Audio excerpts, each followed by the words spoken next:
yang dipesankan keluarga dulu sama terutama sama orang tua dan mbah ya, cintailah ilmu, karena insya Allah dengan kamu mencintai ilmu itu maka dunia pun akan mencintai kamu, bahasanya seperti itu.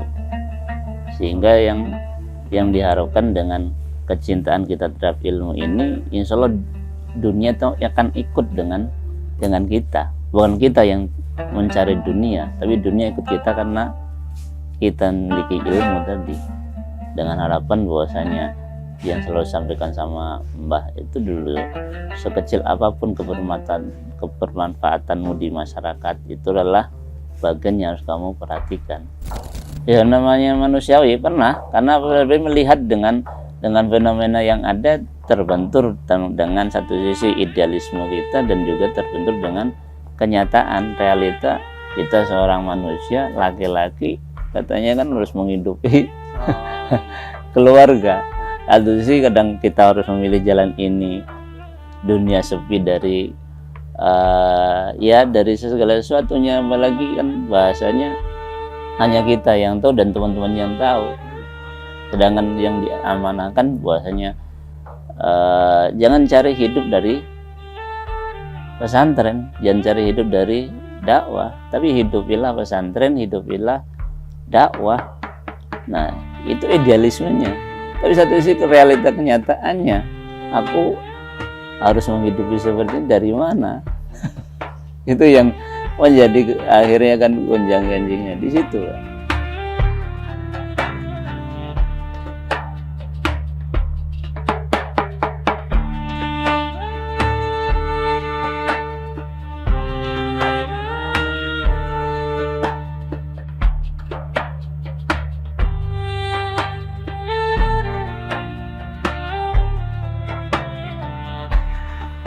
A'udzubillahi minasyaitonirrajim. Bismillahirrahmanirrahim. Assalamualaikum warahmatullahi wabarakatuh. Alhamdulillahilladzi hadana li hada wa ma kunna linahtadiya laula an hadanallah. Asyhadu an la ilaha illallah wa la syarika lah, syahadatan abdu rasulullah nabiyya ba'da. Allahumma shalli ala sayyidina Muhammad wa ala ali sayyidina Muhammad. Rabbi shrah li sadri wa yassir li amri wahlul 'uqdatam min lisani yafqahu qawli. Rabbi zidna ilma warzuqna fahma, amma ba'du. Baik, perkenalkan, nama saya Muhammad Wildanul Munir.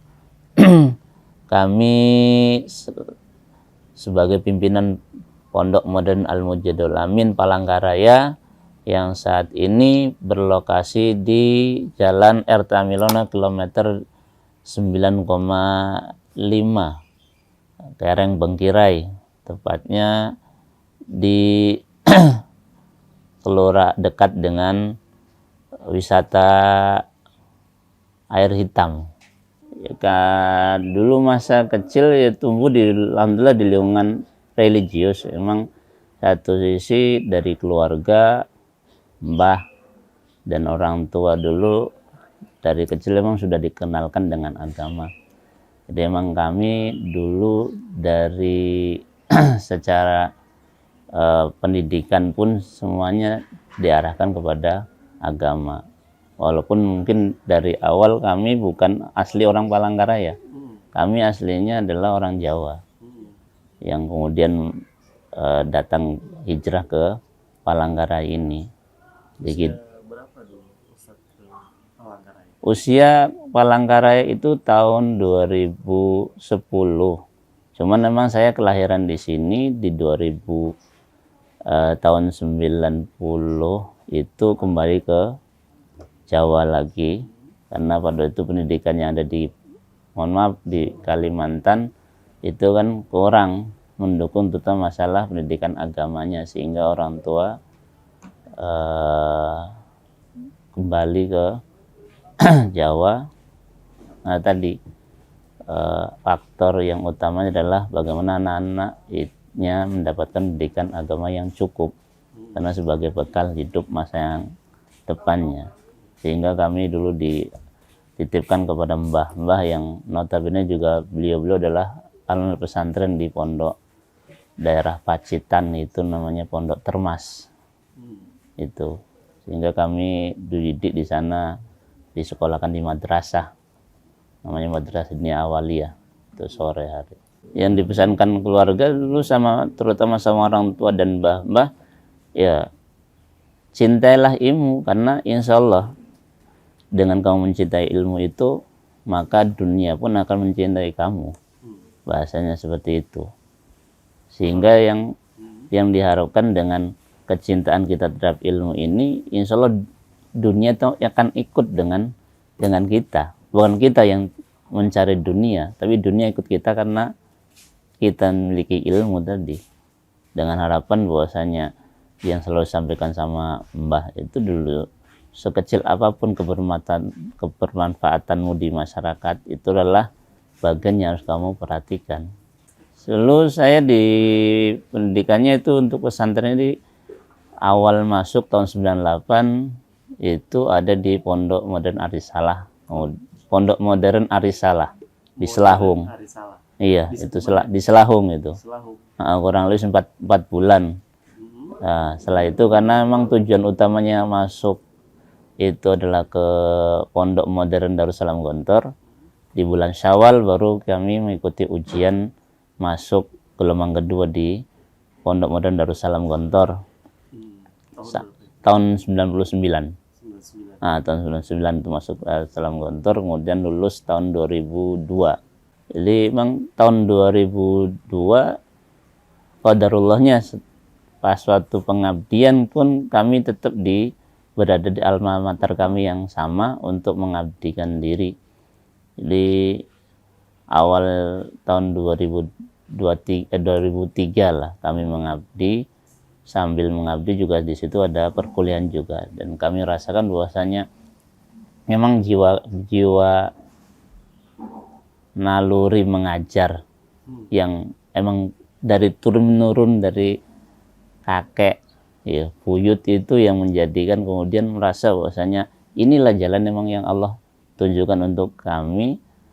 Ya tadi khairun nasi anfa'um linnas, sekecil apapun yang bisa kita berikan kebermanfaatan pada umat itu ya itulah jadikan, ambil untuk jalan hidup yang baik. Sehingga di situ banyak hal yang mungkin tidak bisa kita lihat secara materi tapi bisa kita rasakan dalam bentuk apa istilahnya kesenangan, ketenangan melihat ketika melihat anak-anak belajar, ketika melihat anak-anak berprestasi, bukan karena kita tapi dengan wasilah kita, itulah anak-anak menjadi tahu, wabil khusus yang ada di dalam agama menjadi tahu apa ya kan, dan juga bisa tahu sholat dan lain sebagainya. Jadi rasa ada kesenangan tersendiri yang tidak bisa diucapkan dengan kata-kata, tapi itu bisa kita rasakan.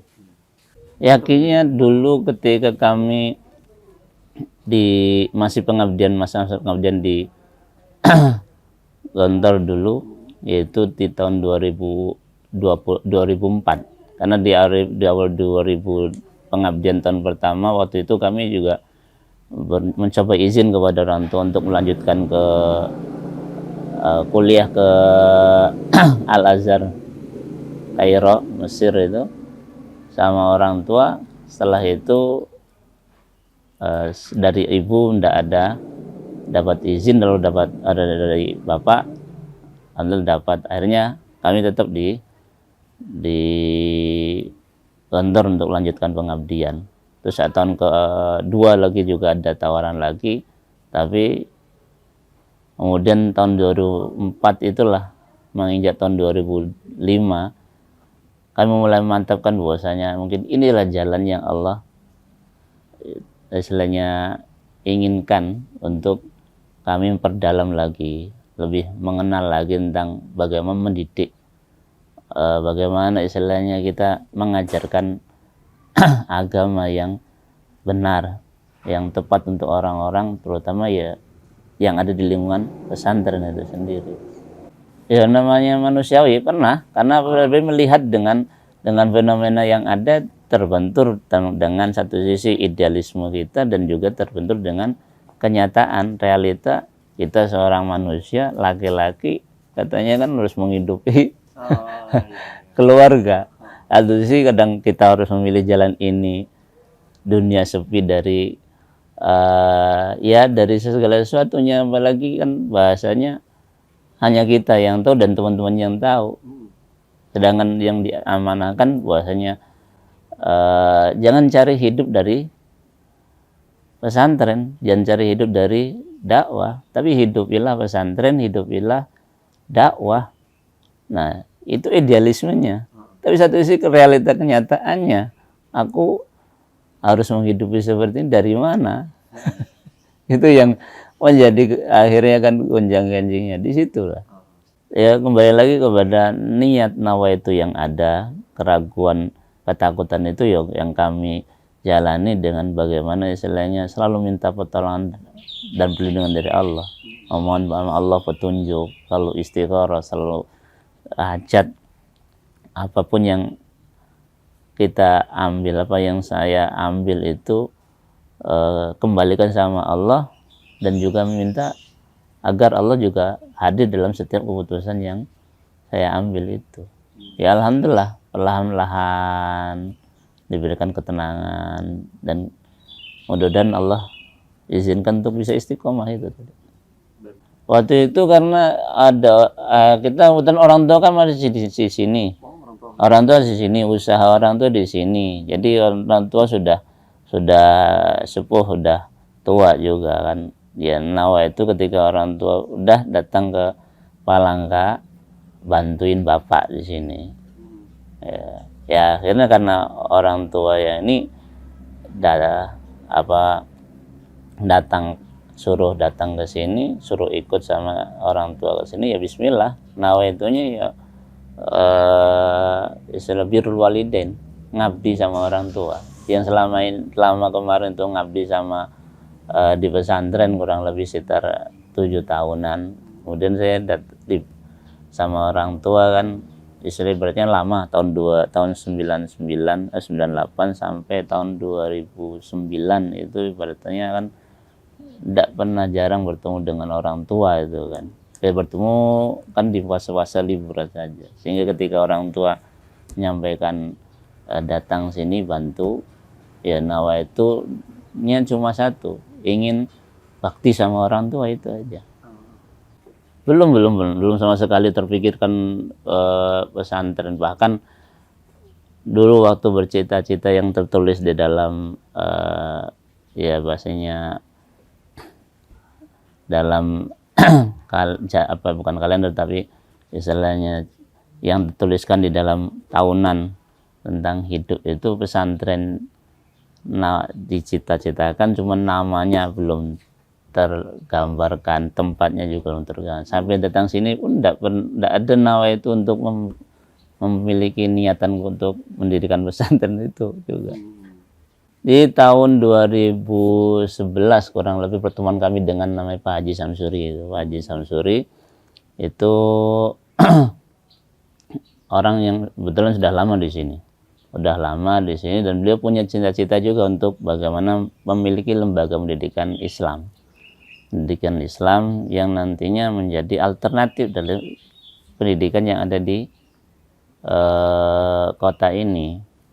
Saya terutama bagaimana pendidikan yang baik, pendidikan yang berkualitas, tapi juga tidak terlalu membebani secara finansial.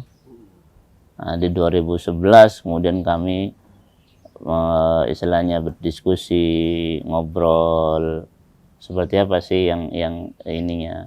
Terus juga kita sampaikan juga dengan visi kita, misi kita dengan lembaga pendidikan yang ada dalam benak kami sendiri gitu kan. Sehingga itu yang menjadikan kemudian istilahnya pemantik awal yang berkelanjutan sampai 2013 lah. 2013 kemudian kami dengan beliau di akhir tahun kurang lebih sekitar September itu, di bulan September setelah lebaran haji salah itu kami ikrarkan untuk berdirinya pesantren ini, tapi mungkin belum secara administrasi secara formal untuk didaftarkan ke Kementerian Agama Kota. Tapi ya kami berjalan aja, karena secara SDM pun masih belum banyak yang kami miliki, sehingga kami itu tuh ya mengawali ya apa yang bisa kami lakukan ya saat itu adalah mendirikan istilahnya tempat untuk mengaji anak-anak sekitar sini yang notabene juga perlu sentuhan agama. Kalau awal juga memang sudah di sini tempatnya. Sudah di sini. Ya tetap dengan sistemnya tadi dipinjamkan gitu. Dipinjamkan. Tapi sekarang alhamdulillah sudah terbeli. Tantangan yang paling berat itu ya kita khawatirnya kan kita nggak ada murid, karena kita bahasanya bukan membawa ajaran baru, tapi model yang ada pada waktu itu kan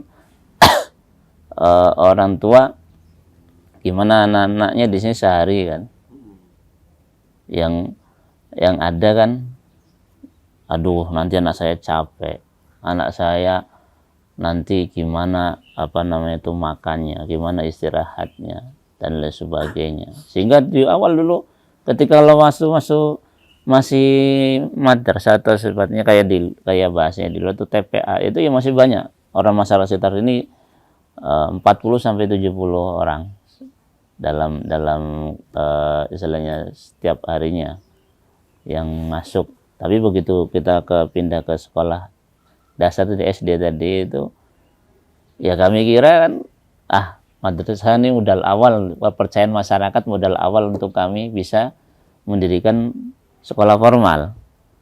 Iya, di 40 anggaplah 40 sampai sekitar 40 sampai 70 orang tadi kan modal awal ini kan kepercayaan. Makanya kami mendirikan lembaga formal sebagai SD Islam waktu itu ya. Tapi qadarullah tidak semudah apa yang kita ini kan.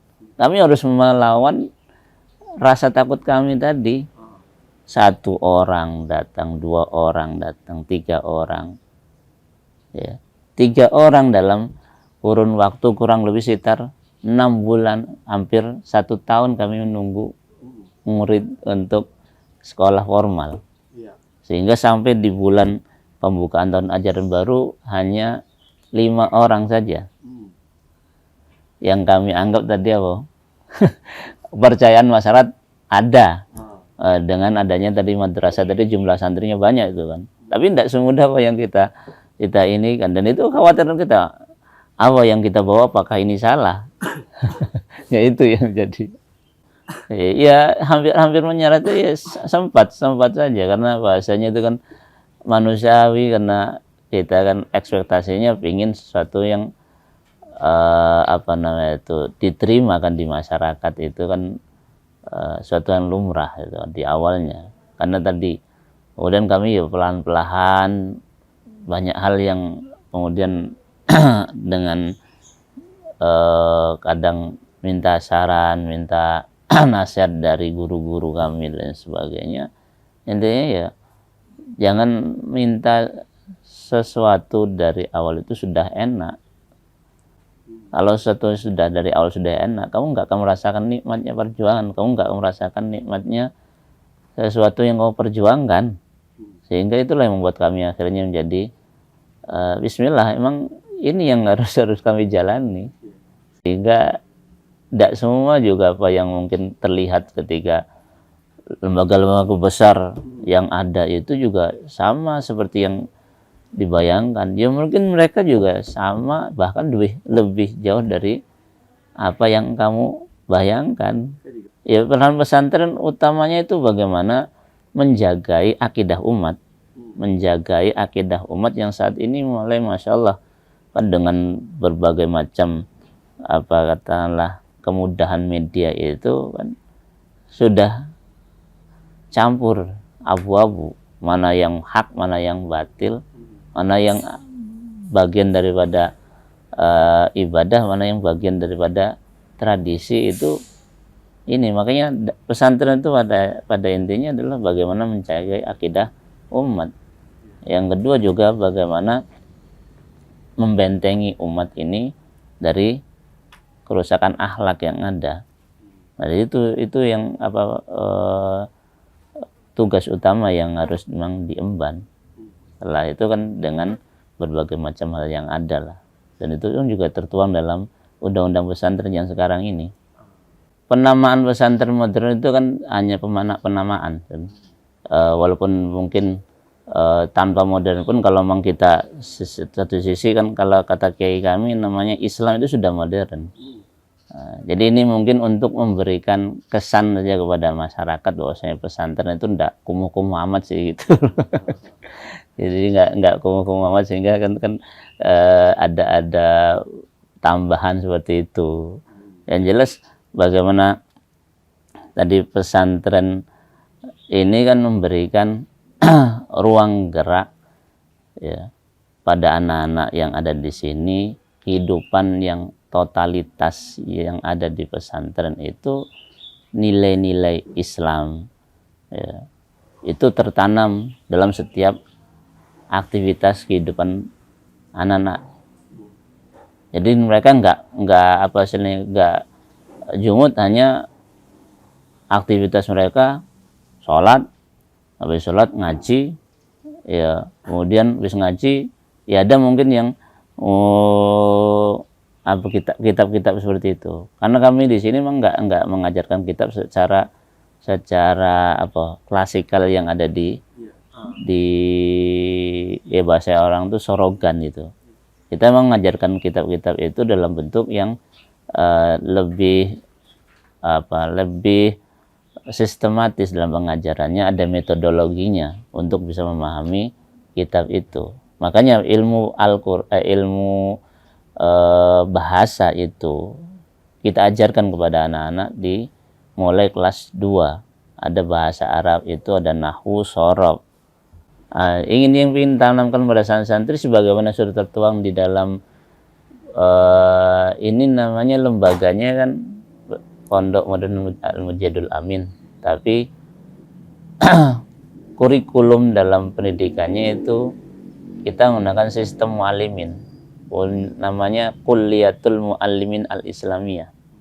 Jadi kalau bahasanya itu Kulliyatul Muallimin Al-Islamiyah, persemaian itu, perkumpulan guru-guru Islam. Jadi kita ingin menanamkan pada anak-anak bahwasanya kalian nanti akan menjadi guru juga sama seperti kami. Kalian dididik untuk menjadi guru. Sebagaimana namanya itu Kulliyatul Muallim. Makanya kita tanamkan, kita ajarkan guru ketika mengajar itu dengan metodologi yang tepat dengan materi yang diajarkan. Sehingga anak-anak nanti tahu, oh cara mengajar ini misalkan mengajar pelajaran nahwu seperti ini, mengajarkan Al-Quran seperti ini, mengajarkan bahasa Inggris seperti ini. Mereka tahu metodologinya, sehingga ketika mereka nanti sudah siap waktunya untuk menjadi guru, mereka sudah tahu. Karena nanti di kelas 6 mereka ada praktek mengajar juga. Nanti setelah itu setelah naik kelulusan, dinyatakan lulus, mereka akan mengabdi 1 tahun juga. Makanya mereka tanamkan di situ, menanamkan nilai-nilai keguruan. Tantangan paling berat itu menurut kami uswah. Jadi bagaimana kami itu menjadi uswah buat santri-santri, ya guru-guru menjadi uswah buat santri-santri, itu yang jadi tantangan besar. Karena ya satu sisi sekarang dengan datangnya era modern seperti ini, dengan menggunakan teknologi HP dan sebagainya, ini kan anak perlu kita kasihkan gambaran tentang kehidupan yang ada. Nah, itu kan perlu uswah. Uswah itu yang membuat nanti mereka itu akhirnya apapun yang ada itu mereka punya counter. Jadi tantangan yang menjadikan saat ini kan ya, yang kami melihat juga dunia pendidikan saat ini kan yang terjadi seperti itu. Hilangnya bahasanya Pak Yai itu